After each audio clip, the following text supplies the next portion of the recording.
ओम शांति। ओम शांति।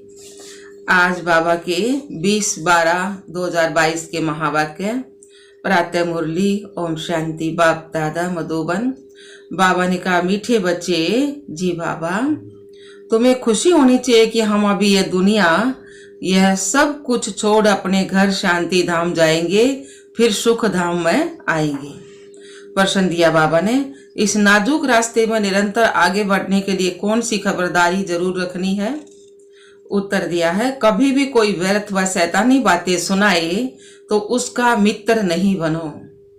कोई भी गलत बात कुछ सुनावे तो उसका मित्र नहीं बनो। हाजी करके गलानी की बातें सुनना माना बाप का नाफरमान बरदार बनना। इसलिए रहमदिल बन उसकी आदत को मिटाना है। बाप का फरमान बरदार बनना है, ज्ञान का सुरमा पहन लेना है। यही बहुत नाजुक रास्ता है जिसमें खबरदार होकर चलने से ही आगे बढ़ते रहेंगे। गीत आया है, इस पाप की दुनिया से कहीं दूर ले चलो। ओम शांति। मीठे बच्चे, अब तुम समझदार बने हो और फील करते हो कि पहले हम कितने बेसमझ थे। यह भी समझ में नहीं आता था कि यह पतित दुनिया है और इसी भारत में जब देवी देवताओं का राज्य था तो पावन सुखी थे, उसमें कोई दुख की बात नहीं थी। परंतु यह भी निश्चय नहीं होता था कि स्वर्ग में सदैव सुख होगा। स्वर्ग का किसको पता ही नहीं था। मनुष्य तो समझते हैं वहां भी दुख था। यह बेसमझी है ना। अब तुम बच्चे समझदार बने हो, बाप ने आकर सब बातें समझाई हैं।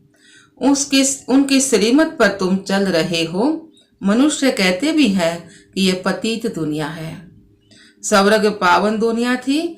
पावन दुनिया में भी दुख हो फिर तो दुख की ही दुनिया हुई ना।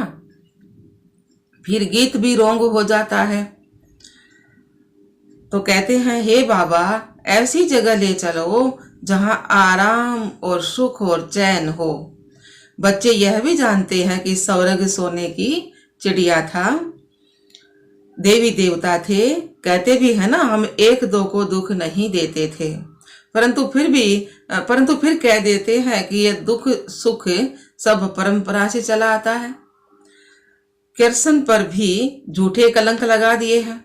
कहा जाता है, जैसे पतितों की दृष्टि वैसी सृष्टि। तो बाबा ने कहा, समझते हैं ना, सारी सृष्टि पतित ही है। इस समय उन्हों की दृष्टि ही पतित है तो सारी सृष्टि को ही पतित समझते हैं। कह देते हैं परंपरा से यह कहते हैं कि परंपरा से यह पतितपना चला आता है। बाबा ने कहा, फिर अभी तुम बच्चों में समझ आती जाती है ना, 100 नंबरवार पुरुषार्थ अनुसार। तो बच्चों को परम पिता परमात्मा के डायरेक्शन मिलते हैं। आत्माओं को बाप बैठे समझाते हैं। सब आत्माएं पतित हैं, इसलिए पतित आत्मा को पाप आत्मा कहा जाता है। बाप आत्माओं से बात करते हैं, तुम हमारे अविनाशी बच्चे हो। फिर मम्मा बाबा भी कहते हो, इस दुनिया में किसको भी पिताश्री नहीं कह सकते हैं। श्री माना श्रेष्ठ, परंतु यहाँ एक भी मनुष्य श्रेष्ठ नहीं है। यह तो एक की ही महिमा हो सकती है। बल तुम इनको इस समय कहते हो क्योंकि संन्यास किया हुआ है श्रेष्ठ बनने के लिए। तुम जानते हो कि हम अभी फरिश्ते बनने वाले हैं, लेकिन चलते चलते श्रेष्ठ बनते बनते झट माया रावण थप्पड़ लगाकर भ्रष्ट बना देती है। भ्रष्ट को श्री कह नहीं सकते ना। श्री लक्ष्मी, श्री नारायण, श्री राधे, श्री कृष्ण कहते हैं। मंदिरों में भी जाकर उन्हों की महिमा गाते हैं ना। अपने को श्रेष्ठ कह नहीं सकते। अब तुम बच्चों ने समझा है कि भारत पहले श्रेष्ठ था, वहां मूत पलिति नहीं थे, शुद्ध और श्रेष्ठ थे। बाप की महिमा है ना। मूत पलिति कपड़ों को धोकर कंचन कर देते हैं। इस समय तो सभी पतित हैं, बरोबर हैं भी। है भी रावण राज्य। मनुष्य रावण को बरस बरस जलाते हैं परंतु जलता ही नहीं, वो फिर खड़ा हो जाता है। यह भी मनुष्यों को समझ में नहीं आता, जबकि जला देते हैं फिर हर बरस नया क्यों बनाते हैं। इससे सिद्ध होता है रावण राज्य अभी गया ही नहीं है।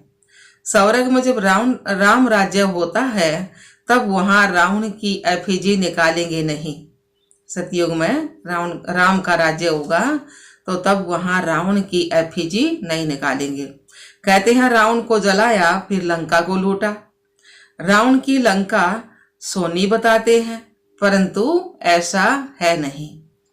यह तो सारी दुनिया ही लंका है ना, सब में 5 विकार हैं, सब लंका। तो यह आइलैंड है ना, सारे वर्ल्ड पर रावण का राज्य है। यह भी तुम बच्चे समझते हो। कॉलेज में कोई बेसमझ जाकर बैठे तो क्या समझ सकेंगे? कुछ भी नहीं ना, वेस्ट ऑफ टाइम करेंगे।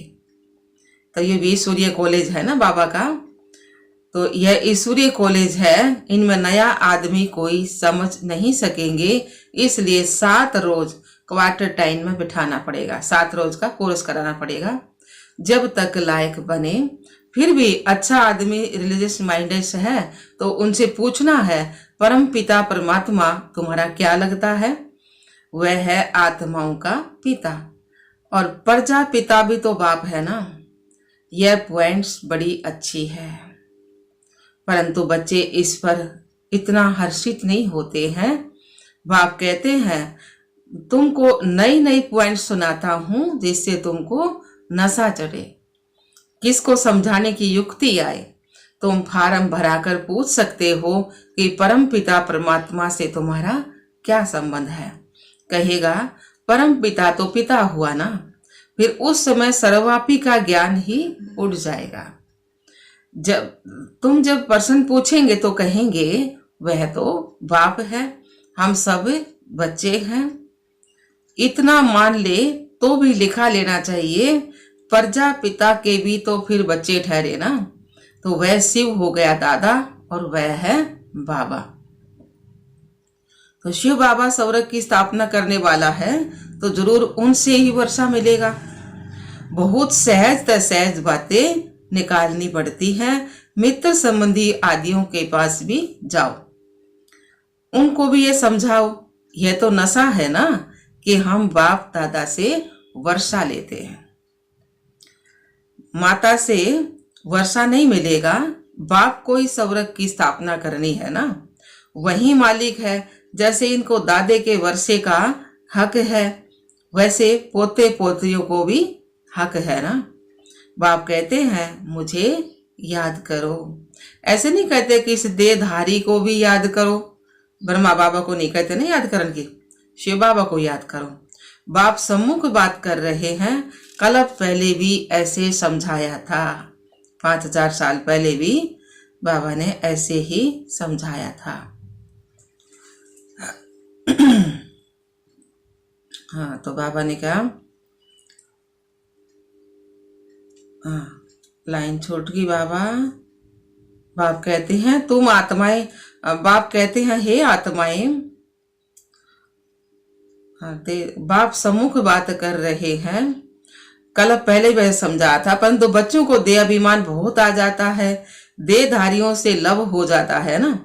बाप कहते हैं हे आत्माएं, तुम तो अशरीरी आई थी, फिर पार्ट बजाते अब 83 जन्म पूरे किए हैं। अभी मैं कहता हूं तुमको वापिस चलना है। मामेकम याद करो तो विक्रम विनाश होंगे, देहधारी को याद करने से विक्रम विनाश नहीं होंगे। तुम वादा करते हो बाबा हम आपको ही याद करेंगे। तुमको इस पुरानी दुनिया में अब रहना ही नहीं है, इसमें कोई चैन नहीं, इसलिए कहते हो ऐसी जगह ले चलो जहां सुख और चैन हो। तुम बच्चे जानते हो हम पहले जाएंगे शांति धाम में, वहां सुख का नाम नहीं लेंगे, शांति ही शांति होगी, फिर जाएंगे सुख धाम। वहां फिर शांति का नाम नहीं लेंगे। जब दुख है तो अशांति है, सुख में तो शांति है ही, परंतु वह शांति धाम नहीं है। शांति धाम है आत्माओं का स्वीट होम। बाप सारे आदि मध्य अंत को जानने वाला है। अब तुम बच्चों का धंधा है, पढ़ना भी है और पढ़ाना भी है, और फिर अपने शरीर निर्वाह अर्थ कर्म भी करना है। तुम जानते हो हम इस मृत्यु लोक से अमरलोक चले जाएंगे वाया शांति धाम। यह बुद्धि में याद रखना है। जब तक तुम ट्रांसफर हो जाओ, अपनी पढ़ाई की रिजल्ट तक पढ़ना पड़े। जब तक मृत्यु नहीं हुआ है तब तक पढ़ना ही है। यह तो याद कर सकते हो ना कि अब हमको जाना है अपने घर। यह दुनिया, यह सब कुछ छोड़ना है। खुशी होनी चाहिए कि बेहद नाटक का राज भी समझ गए हो ना। हद का नाटक पूरा होता है तो कपड़े बदली करके घर चले जाते हैं ना। तो वैसे हमको भी जाना है। 84 जन्मों का चक्कर पूरा होता है। याद भी करते हैं, हे पतित पावन आओ। शिव बाबा को ही याद करेंगे। एक तरफ कहते पतित पावन आओ और दूसरे तरफ भी कहते थे कि परमात्मा सर्वव्यापी है। कोई अर्थ ही नहीं निकलता। तो बच्चों को कितना सहज रीति समझाते हैं। शांति धाम को याद करो, यह है दुख धाम। इसका विनाश भी सामने खड़ा है। यह वही महाभारत लड़ाई है। यूरोप वासी यादव भी हैं, कौरव और पांडव भाई भाई हैं। हम एक ही घर के हैं ना। भाई भाई में युद्ध हो नहीं सकती है।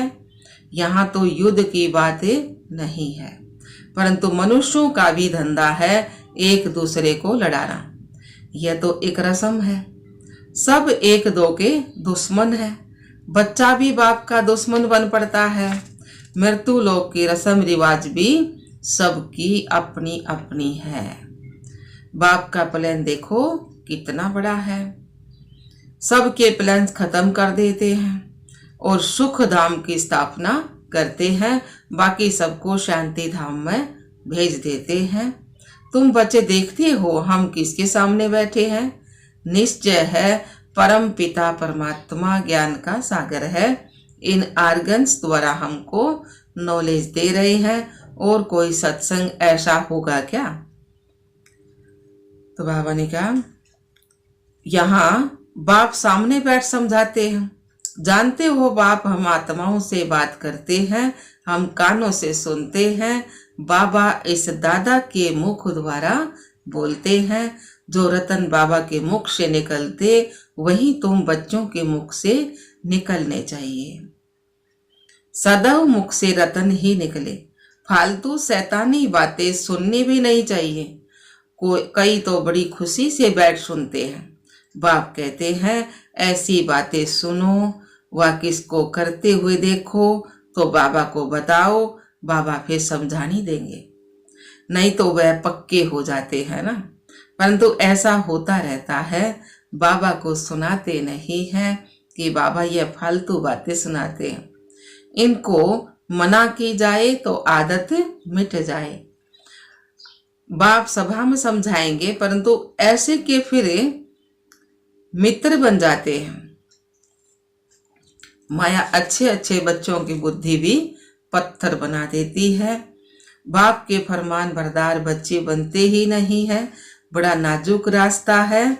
इसमें बड़ी खबरदारी रखनी चाहिए।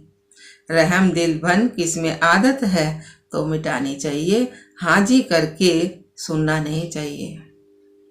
बाबा जो सुख धाम का मालिक बनाते हैं, ऐसे बाबा की गलानी तो हम कभी भी नहीं सुनेंगे। हमको तो शिव बाबा से वर्षा लेना है ना।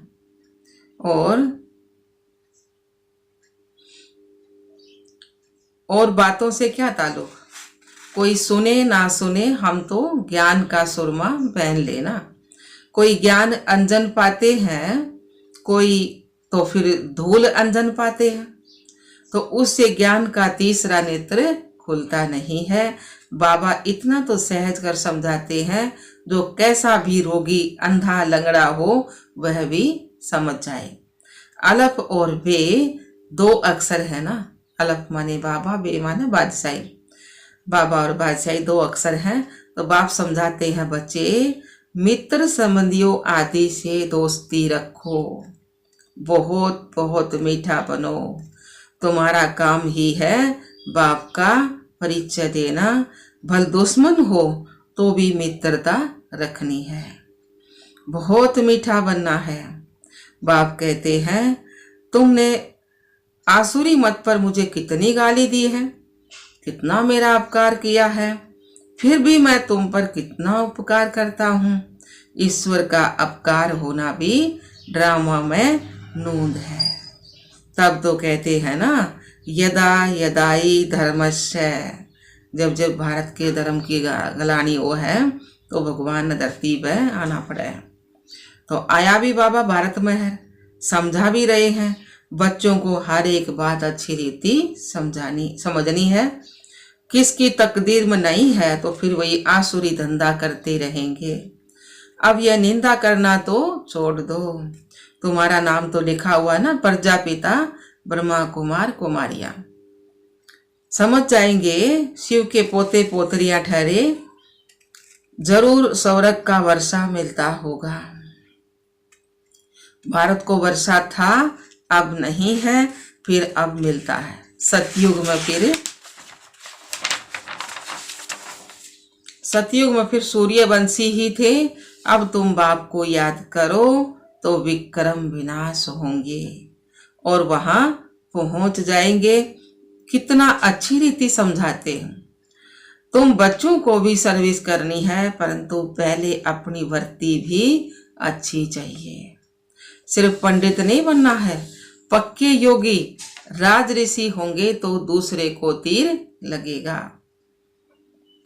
खुद में ही कोई कमी होगी तो दूसरे को बोल नहीं सकेंगे, लज्जा आती रहेगी, अपना पाप अंदर खाता रहेगा। हर बात के लिए बाबा समझाते बहुत अच्छा है। कल अब पहले भी ऐसे ही समझाया था। देवी देवता धर्म तो जरूर स्थापन होगा, कोई पढ़े ना पढ़े। फिर भी बाप कहते हैं कुछ समझदार बनो। इस कमाई और उस कमाई को बुद्धि में रखो। सच्ची कमाई तो बाप ही कराते हैं। बाप और स्वर्ग को याद करो, यह भूलो मत। सिमरन करते करते अंतमति सोगति हो जाएगी। सवेरे उठ बाप की याद में बैठो। अगर सुस्ती आती है तो समझा जाता है तकदीर में नहीं है। ऐसी प्रैक्टिस करनी है जो अंत में देह भी याद ना पड़े, अंत में जो शरीर भी याद ना पड़े। हम आत्मा है। अच्छा जी बाबा, मीठे मीठे सिखला दे बच्चों प्रति माता पिता बाप दादा का याद प्यार और गुड मॉर्निंग। रूहानी बाप की रूहानी बच्चों को नमस्ते। हम रूहानी बच्चों की रूहानी बाप दादा को याद प्यार गुड मॉर्निंग, नमस्ते नमस्ते नमस्ते जी। हम बाबा के बच्चे सदा रहे हंसते और हंसाते। शुक्रिया मीठे बाबा, शुक्रिया बाबा, लाख बार शुक्रिया मीठे बाबा। धारणा के लिए मुख्य सार पहला पॉइंट है अपनी वर्ती को शुद्ध रखे, दुश्मन को भी मित्र बनाना है। अपनी वर्ती को शुद्ध रखे, दुश्मन को भी मित्र बनाना है। अपकारी पर भी उपकार कर बाप का सच्चा परिचय देना है। दूसरा पॉइंट है जो रतन बाबा के मुख से निकलते हैं वही रतन निकालने हैं। कोई भी व्यर्थ बातें न सुननी है और न सुनानी है। वरदान दिया बाबा ने, संगम युग के समय का महत्व जान, परमात्म दुआओं से झोली भरने वाले माया जीत भाव। संगम युग के समय का महत्व जान, परमात्म दुआओं से झोली भरने वाले माया जीत भाव। सार दिया है संगम युग का 1 सेकंड और युगों के 1 वर्ष से भी ज्यादा है। संगम युग का 1 सेकंड और युगों से 1 वर्ष से भी ज्यादा है। इस समय 1 सेकंड भी गवाया तो सेकंड नहीं लेकिन बहुत कुछ गवा दिया। इतना महत्व सदा याद रहे तो हर सेकंड परमात्म दुआएं प्राप्त करते रहेंगे। और जिसकी झोली परमात्म दुआओं सदा भरपूर है उसके पास कभी भी माया नहीं आ सकती, दूर से ही देखकर भाग जाएगी। तो समय को बचाना है, यही तिरुपुरुषार्थी है। तिरुपुरुषार्थी अर्थात सदा माया जीत। स्लोगन दिया बाबा ने, जो आज्ञाकारी हैं वही बाप की व परिवार की दुआओं के पात्र हैं। जो आज्ञाकारी हैं वही बाप की व परिवार की दुआओं के पात्र हैं। अच्छा, ओम शांति बाबा।